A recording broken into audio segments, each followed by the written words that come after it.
ಹೇಗಿದ್ದೀರಾ? I hope ನೀವೆಲ್ಲರೂ ಚೆನ್ನಾಗಿದ್ದೀರಾ ಅಂತಾನೆ ಅನ್ಕೋತೀನಿ. ನಾನು ಸ್ವಲ್ಪ ಚೆನ್ನಾಗಿಲ್ಲ, ಯಾಕೆಂದ್ರೆ ತುಂಬಾನೇ ತಲೆನೋವಾಗ್ತಾ ಇದೆ. ನನಗೆ ತಲೆನೋವು ಆಗೋದಕ್ಕೂ ಕಾರಣ ಇದೆ. ನಿನ್ನೆ ಅಂತೂ ತುಂಬಾನೇ ಹತ್ತಿದ್ದೀನಿ, ತುಂಬಾನೇ ಹತ್ತಿದ್ದೀನಿ. ನಿನ್ನೆ ನೀವು ಕೆಲವರು ವೇಟ್ ಮಾಡಿರ್ಬೋದು ಬ್ಲಾಗ್ ಇನ್ನೂ ಯಾಕೆ ಬಂದಿಲ್ಲ ಅಂತೇಳಿ. ಬ್ಲಾಗ್ ಬರದಿರೋದಕ್ಕೆ ಕಾರಣನೂ ಅದೇ. ಏನಂದ್ರೆ ಆಲ್ಮೋಸ್ಟ್ ಎಲ್ಲರೂ ಐಫೋನ್ ಯೂಸ್ ಮಾಡೋರು ಕೆಲವರೆಲ್ಲ ಈ ಪ್ರಾಬ್ಲಮ್ನ ಫೇಸ್ ಮಾಡಿರ್ಬೋದು. ಅಪ್ಡೇಟ್ ಬಂದರೆ ಮೊಬೈಲದು ಸ್ಕ್ರೀನ್ ಹೋಗೋದು, ಅಥವಾ ಬ್ಲ್ಯಾಕ್ ಸ್ಕ್ರೀನ್ ಬರೋದು, ವೈಟ್ ಸ್ಕ್ರೀನ್ ಬರೋದು, ಗ್ರೀನ್ ಸ್ಕ್ರೀನ್ ಬರೋದು, ಈ ಥರದೆಲ್ಲ ಪ್ರಾಬ್ಲಮ್ ಜಾಸ್ತಿಯಾಗಿ ಈ ಐಫೋನ್ ಯೂಸ್ ಮಾಡಿರೋರು ಫೇಸ್ ಮಾಡಿರ್ಬೋದು. ಎಲ್ಲರಲ್ಲ, ಕೆಲವರು ಎಲ್ಲ ಫೋನ್ಗಳಲ್ಲಿ ಆಗ್ತಾ ಇಲ್ಲ, ಒಂದೊಂದು ಫೋನ್ಗಳಲ್ಲಿ ಆ ಥರ ಆಗ್ತಾ ಇದೆ. ಸೊ ಆ ಥರ ಯಾವಾಗ ಆಗ್ತಾ ಇದೆ ಅಂತೇಳಿ ವಿಷಯ ಸಿಕ್ಕಿದ್ಯೋ ಆವಾಗಿನ ನನಗೆ ಅಪ್ಡೇಟ್ ಮಾಡೋದಕ್ಕೇ ತುಂಬಾನೇ ಭಯ ಆಗ್ತಾ ಇತ್ತು. ಹೆದ್ರಿನೇ ಅಪ್ಡೇಟ್ ಮಾಡ್ತಾ ಇದ್ದಿದ್ದು. ಸೊ ತುಂಬ ದಿವಸದಿಂದ ನನಗೆ ಅಪ್ಡೇಟ್ ಬರ್ತಾ ಇತ್ತು. ನಾನು ಅದಕ್ಕೋಸ್ಕರ ಅಪ್ಡೇಟ್ ಮಾಡಿಲ್ಲ, ಯಾಕೆಂದ್ರೆ ಅದೇ ಹೇಳಿದ್ನಲ್ಲ, ಭಯ ಆಗ್ತಾ ಇತ್ತು ಏನಾದರೂ ಸ್ಕ್ರೀನ್ ಹೋಗುತ್ತೋ ಅಂತೇಳಿ. ಸೊ ನಿನ್ನೇನು ಅದೇ ಥರ ಹೆದ್ರಿ ಅಪ್ಡೇಟ್ ಮಾಡಿದೆ. ತುಂಬ ದಿವಸ ಬರ್ತಾ ಇತ್ತಲ್ವ ಅಂತೇಳಿ ಅಪ್ಡೇಟ್ ಮಾಡಿದ್ದೆ. ಬಟ್ ಅಪ್ಡೇಟ್ ಮಾಡಿದ ತಕ್ಷಣ ನನ್ನ ಮೊಬೈಲದು ಸ್ಕ್ರೀನ್ ಹೋಗ್ಬಿಡ್ತು, ಪೂರ್ತಿಯಾಗಿ ಹೋಗ್ಬಿಡ್ತು. ನಂದು ಸ್ಕ್ರೀನ್ ಮೇಲ್ಗಡೆ ಮಾತ್ರ 2 ಲೈನ್ ಕಾಣಿಸ್ತಾ. ಸೊ ಮೇಲ್ಗಡೆ ಮಾತ್ರ 2 ಲೈನ್ ಕಾಣಿಸೋದು. ಇಲ್ಲಿ ಕಾಣಿಸ್ತಾ ಇದೆಯೋ ಇಲ್ವೋ ಗೊತ್ತಿಲ್ಲ. ಇಲ್ಲಿ 2 ಲೈನ್ ಬಂದಿರೋದು ಗ್ರೀನ್ ಕಲರ್ ಅಲ್ಲಿ. ಸೊ ನಾನು ಈ ಮೊಬೈಲನ್ನ ತಗೊಂಡಿರೋದೇ EMI ಅಲ್ಲಿ, ಯಾಕೆಂದ್ರೆ ನಾನು ಯೂಟ್ಯೂಬ್ ಅನ್ನ ಸ್ಟಾರ್ಟ್ ಮಾಡೋದಕ್ಕೋಸ್ಕರ ಅಂತಾನೆ ತಗೊಂಡಿರೋದು ಐಫೋನ್ ಅನ್ನ. ಯಾಕೆಂದ್ರೆ ಯೂಟ್ಯೂಬ್ಗೆ ಕ್ವಾಲಿಟಿ, ವಿಡಿಯೋ ಕ್ವಾಲಿಟಿ ಇದೆಯಲ್ವಾ, ಅದು ತುಂಬಾನೇ ಇಂಪಾರ್ಟೆಂಟ್ ಆಗುತ್ತೆ. ನನಗೆ ಅದೇ ಒಂದಿದ್ದು ಮೈಂಡಲ್ಲಿ, ನಾನು ಯಾವುದಕ್ಕೂ ಇನ್ವೆಸ್ಟ್ ಮಾಡಿಲ್ಲ ಅಂದ್ರೂ ಅಟ್ಲೀಸ್ಟ್ ಒಂದು ಫೋನಿಗಾದರೂ ಇನ್ವೆಸ್ಟ್ ಮಾಡ್ತೀನಿ ಅಂತೇಳಿ ನಾನು ಮೊದಲಿನ ವಿಡಿಯೋದಲ್ಲೂ ನಿಮಗೆ ಹೇಳಿದ್ದೆ. ನಾನು ಅಟ್ಲೀಸ್ಟ್ ಯಾವುದಕ್ಕೂ ಇನ್ವೆಸ್ಟ್ ಮಾಡಿಲ್ಲ ಅಂದ್ರೂ ಅಟ್ಲೀಸ್ಟ್ ಒಂದು ಫೋನಿಗೆ ಇನ್ವೆಸ್ಟ್ ಮಾಡ್ತೀನಿ, ಯಾಕೆಂದರೆ ನನಗೆ ವಿಡಿಯೋ ಕ್ವಾಲಿಟಿ ಚೆನ್ನಾಗಿರಬೇಕು ಅಂತೇಳಿ. ಅದಕ್ಕೋಸ್ಕರ ನಾನು ಐಫೋನನ್ನು ಪರ್ಚೇಸ್ ಮಾಡಿರೋದು, ಅದೂ EMIಲೇ ಪರ್ಚೇಸ್ ಮಾಡಿರೋದು.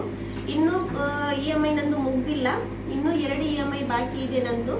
ಅಷ್ಟೊತ್ತಿಗೆ ಮೊಬೈಲೇ ಹೋಗ್ಬಿಟ್ಟು ತುಂಬಾನೇ ಬೇಜಾರಾಗ್ತಾ ಇದೆ. ಯಾಕೆಂದ್ರೆ ಕೆಲವರು ಅನ್ಕೋಬಹುದು ಬರೀ ಫೋನ್ ಹೋಗಿರೋದಲ್ವ, ಅದಕ್ಕೆ ಯಾಕೆ ಅಷ್ಟೊಂದು ಅಳ್ಬೇಕು ಅಂತೇಳಿ. ನಾವು ಅಷ್ಟೊಂದು ದೊಡ್ಡ ಶ್ರೀಮಂತರೇನು ಆಗಿಲ್ಲ. 60-70 ಸಾವಿರ ರೂಪಾಯಿದು ಫೋನ್ 1.5 ವರ್ಷಕ್ಕೆ ಮಾತ್ರ ಯೂಸ್ ಮಾಡುವಷ್ಟು ದೊಡ್ಡ ಶ್ರೀಮಂತರಾಗಿಲ್ಲ. ನಾನು ನನ್ನ ಒಂದು ಯೂಟ್ಯೂಬ್ಗೋಸ್ಕರ ಅಂತಾನೆ ಪರ್ಚೇಸ್ ಮಾಡಿರುವಂತಹ ಫೋನು. ಬಟ್ ಇವಾಗ ಈ ತರ ಆಯ್ತು, ಏನು ಮಾಡೋಕ್ಕಾಗಲ್ಲ. ಸೊ ನಂತರ ನಾನು ಅಲ್ಲಿ ಹೋದೆ, ಇದು ಈ ತರ ಬಂತಲ್ವಾ, ಅವಾಗಲೇ ನಾನೇನು ಮಾಡಿದೆ, iPlanet ಇದೆಯಲ್ಲ ಮಂಗಳೂರಲ್ಲಿ, ಅಲ್ಲಿಗೆ ಹೋಗಿದ್ದೇನೆ. ಹೋಗಿ ಅವ್ರ ಹತ್ರ 1800 ರುಪೀಸ್ನ ಫಸ್ಟಿಗೆ ಪೇ ಮಾಡಿಸಿದ್ರು. ನಂತರ ಫುಲ್ ಚೆಕ್ ಮಾಡಿದ್ರು. ಅವರಂದ್ರು ಸಾಫ್ಟ್ವೇರಲ್ಲಿ ಸರಿ ಆದರೆ ಸರಿ ಆಗುತ್ತೆ, ಇಲ್ಲಾಂದ್ರೆ ಹಾರ್ಡ್ವೇರಿಗೆ ಬರುತ್ತೆ ಅಂತೇಳಿ. ಸೊ ಎಲ್ಲ ಚೆಕ್ ಮಾಡಿದ್ರು, ಎಲ್ಲ ಕರೆಕ್ಟ್ ಇದೆ. ಡಿಸ್ಪ್ಲೇ ಹೋಗಿದೆ ಅಂತ ಹೇಳಿದ್ರು, ಡಿಸ್ಪ್ಲೇ ಹೋಗಿದೆ ಅಂತೇಳಿ.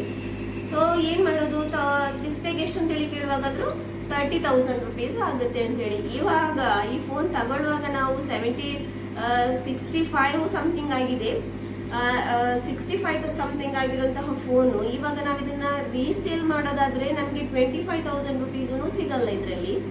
ಅದ್ರಲ್ಲಿ ಬೇರೆ ಇದಕ್ಕೆ 30,000 ರುಪೀಸ್ ಬರೀ ಇದ್ರದ್ದೊಂದು ಡಿಸ್ಪ್ಲೇಗೆ ಆಗುತ್ತೆ ಅಂತ ಹೇಳಿದ್ರು. ಸೊ ಅಲ್ಲಿಂದ ನಾನು ಸೀದಾ ಮೊಬೈಲನ್ನು ತಗೊಬಂದೆ, ಯಾಕಂದ್ರೆ ನನ್ನ ಕಸಿನ್ ಒಬ್ರು ಹೇಳಿದ್ರು, ನೀನು ತಗೋಬಾ, ನಾವು ಕಂಪ್ಲೇಂಟ್ ಮಾಡೋಣ ಅಂತೇಳಿ. ಅಂದ್ರೆ ಐಫೋನ್ ಇದು ಕೇರ್ ಇದೆಯಲ್ವಾ, ಅವ್ರಿಗೆ ಕಂಪ್ಲೇಂಟ್ ಮಾಡೋಣ ಅಂತೇಳಿ. ಸೊ ನಂದು ಬ್ರದರ್ ಇನ್ ಲಾ ಇದ್ದಾರಲ್ವ, ಅವರು ಕಂಪ್ಲೇಂಟ್ ಮಾಡಿದ್ದಾರೆ, ಅವ್ರಿಗೆ ಸೀನಿಯರ್ ಮ್ಯಾನೇಜರ್ ಸಿಕ್ಕಿದ್ದಾರೆ.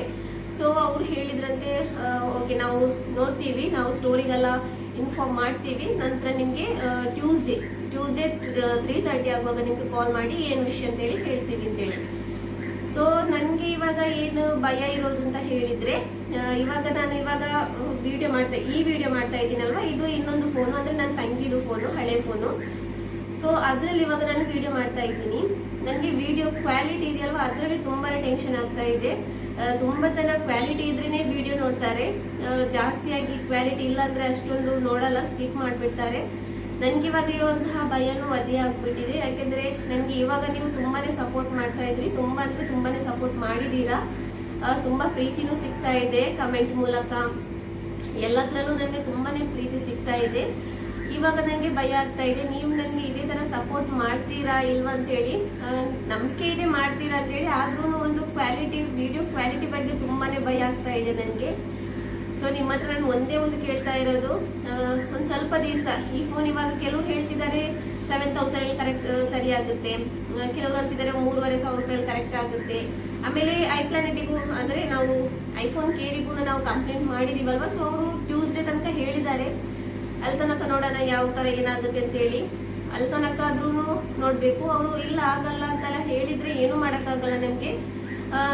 ಇದನ್ನೇ ಸರಿ ಮಾಡಿಸ್ಬೇಕು. ಯಾಕೆಂದರೆ ನನಗೆ ಈ ಫೋನನ್ನು ಬಿಡೋದಕ್ಕೆ ಇಷ್ಟ ಇಲ್ಲ. ಯಾಕೆಂದರೆ ಇನ್ನು ನಾನು ಕರೆಕ್ಟಾಗಿ ಯೂಸ್ ಮಾಡಿಲ್ಲ, ಯಾರ ಕೈಯಲ್ಲೂ ಕೊಟ್ಟಿಲ್ಲ, ಯಾರೊಬ್ರು ಕೈಯಲ್ಲಿಗೂ ಕೊಟ್ಟಾಯ್ತಿಲ್ಲ, ನಾನೇ ಯೂಸ್ ಮಾಡ್ತಾ ಇದ್ದಿದ್ದು. ಇನ್ನೂ ಹೊಸ ಥರನೇ ಇದೆ, ಏನೂ ಆಗಿಲ್ಲ ಫೋನ್ ಅಂತೂ. ಇದನ್ನ ಈ ಥರನೇ ನೋಡಿನೇ ನಾನು ಕರ್ಗೋಗ್ಬಿಡ್ತೀನಿ. ಅದೇ ಒಂದು ಟೆನ್ಷನ್. ಅದಕ್ಕೋಸ್ಕರ ಇದನ್ನೇ ಸರಿ ಮಾಡಿ ಇದನ್ನೇ ಯೂಸ್ ಮಾಡ್ತೀನಿ. 1 ವರ್ಷ 1.5 ವರ್ಷ, ಒಂದು ಕಮ್ಮಿ ಅಂದ್ರೆ 1-2 ವರ್ಷ ಆದ್ರೂ ಇದನ್ನೇ ಯೂಸ್ ಮಾಡಬೇಕು ಅಂತೇಳಿ ಅದಕ್ಕೊಂದು 7,000 5,000 ಎಷ್ಟು ಖರ್ಚಾಗುತ್ತೋ ಅಷ್ಟು ಖರ್ಚು ಮಾಡಿ ಇದೇ ಫೋನನ್ನೇ ಯೂಸ್ ಮಾಡ್ತೀನಿ. ಅಷ್ಟು ತನಕ ನೋಡೋಣ ಅವರು ಸರಿ ಅಂದರೆ ಏನು ಮಾಡ್ತೀವಿ ಅಂತ ಹೇಳ್ತೀನಿ ಅಂತ ಹೇಳಿದ್ದಾರೆ ಟ್ಯೂಸ್ಡೇ. ಸೊ ಫ್ರೆಂಡ್ಸ್, ನಾನು ನಿಮ್ಮ ಹತ್ರ ಒಂದೇ ಒಂದು ಕೇಳ್ತಾ ಇರೋದು, ಪ್ಲೀಸ್ ನನಗೆ ಇವಾಗ ನೀವು ಯಾವ ಥರ ಸಪೋರ್ಟ್ ಮಾಡ್ತಾ ಇದ್ದೀರಾ ಅದೇ ಥರ ಇನ್ನು ಸ್ವಲ್ಪ ದಿವಸ ನಾನು ಇದೇ ಮೊಬೈಲಲ್ಲಿ ವಿಡಿಯೋ ಮಾಡ್ತೀನಿ. ಕ್ವಾಲಿಟಿನೂ ಇಷ್ಟೇ ಇರುತ್ತೆ, ಸ್ವಲ್ಪ ಹೆಚ್ಚು ಕಮ್ಮಿ ಆಗುತ್ತೆ. ಯಾಕೆಂದರೆ ಗೊತ್ತಿದೆಯಲ್ವಾ, ಒಂದೊಂದು ಇವಾಗ ನಾನಿದು ಬೆಳಕಲ್ಲಿ ಮಾಡ್ತಾ ಇರೋದು. ಅದಕ್ಕೋಸ್ಕರ ನಿಮ್ಗೆ ಇಲ್ಲಿ ಶಬ್ದನೂ ಕೇಳಿಸ್ತಾ ಇದೆ, ಹೊರಗಡೆ ಕೆಲಸ ಆಗ್ತಾ ಇದೆ, ಅಂದರೆ ಬೇರೆ ಕಡೆ ಕೆಲಸ ಆಗ್ತಾ ಇದೆ, ಅದ್ರದ್ದು ಶಬ್ದನೂ ಕೇಳಿಸ್ತಾ ಇದೆ ನಿಮಗೆ. ಆಮೇಲೆ ನಾನು ಕಿಚನಲ್ಲೂ ನಿಂತಿದ್ದೀನಿ, ಯಾಕೆಂದರೆ ತುಂಬ ಬೆಳಕಿದೆ ಇಲ್ಲಿ. ಬೆಳಕಿರೋದ್ರಿಂದ ಇದರಲ್ಲಿ ಇಷ್ಟಾದರೂ ಕ್ವಾಲಿಟಿ ಬರ್ತಾ ಇದೆ. ಸ್ವಲ್ಪ ಕತ್ಲೆ ಆದರೆ ಈ ಥರ ಎಲ್ಲ ಆದರೆ ಸ್ವಲ್ಪ ಕ್ವಾಲಿಟಿ ಕಮ್ಮಿ ಆಗುತ್ತೆ. ಸೊ ನೀವೆಲ್ಲದಕ್ಕೂ ನನಗೆ ಸಪೋರ್ಟ್ ಮಾಡಲೇಬೇಕು. ನನ್ನ ಮೊಬೈಲ್ ಒಂದು ಸರಿಯಾಗೋ ತನಕ ಪ್ಲೀಸ್ ನನಗೆಲ್ಲರೂ ಸಪೋರ್ಟ್ ಮಾಡಿ ಅಂತ ನಾನು ಈ ವಿಡಿಯೋದ ಮೂಲಕ ನಿಮಗೆ ತಿಳಿಸ್ತಾ ಇದ್ದೀನಿ. ಸೊ ಇನ್ಶಾಲ್ಲಾ ನಾಳೆಯಿಂದ ನಾನು ಬ್ಲಾಗ್ನ ಕಂಟಿನ್ಯೂ ಮಾಡ್ತೀನಿ ಇದೇ ಮೊಬೈಲಿಂದ. ಸ್ವಲ್ಪ ದಿವಸ 1 ಮಂತ್ ಆದ್ರೂ ಬೇಕಾಗ್ಬೋದು ಅಂತ ಹೇಳಿ ಅನಿಸ್ತಾ ಇದೆ ನನಗೆ. ಯಾಕೆಂದರೆ ನಾವು ಸಡನ್ಲಿ ಇವಾಗ ನನಗೆ ಮೊಬೈಲ್ ಸರಿ ಮಾಡೋದಕ್ಕೂ ಅಮೌಂಟ್ ಆಗಬೇಕು, ಆಮೇಲೆ ಟ್ಯೂಸ್ಡೇ ತನಕ ನೋಡಬೇಕು ಏನಾಗುತ್ತೆ ಅಂತೆಲ್ಲ ಹೇಳಿ, ಆಮೇಲೆ ಕೊಟ್ಟ ಮೇಲೆ ಅವ್ರು ಎಷ್ಟು ದಿವಸ ಮಾಡ್ತಾವ್ರೆ ಇದನ್ನು ಸರಿ ಮಾಡೋದಕ್ಕೆ ಅಂತೇಳಿ ಅದೂ ಗೊತ್ತಿಲ್ಲ. ಸೊ ಹಾಗಾಗಿ ನೋಡೋಣ ಏನಾಗುತ್ತೆ ಅಂತೇಳಿ. ಅಟ್ಲೀಸ್ಟ್ ಒಂದು 15 ಡೇಸ್ ಆದ್ರೂ ಬೇಕೇ ಬೇಕು, ಕಮ್ಮಿ ಅಂದ್ರೂ. ಅಲ್ಲಿ ತನಕ ನಾನು ಇದೇ ಮೊಬೈಲಲ್ಲಿ ಡೈಲಿ ಬ್ಲಾಗ್ ಅಂತೂ ಕಂಟಿನ್ಯೂ ಮಾಡ್ತೀನಿ. ಸೊ ನೀವೆಲ್ಲರೂ ಸಪೋರ್ಟ್ ಮಾಡಿ ಅಂತೇಳಿ ನಾನು ಕೇಳ್ತಾ ಇದ್ದೀನಿ. Okay friends, thank you for watching.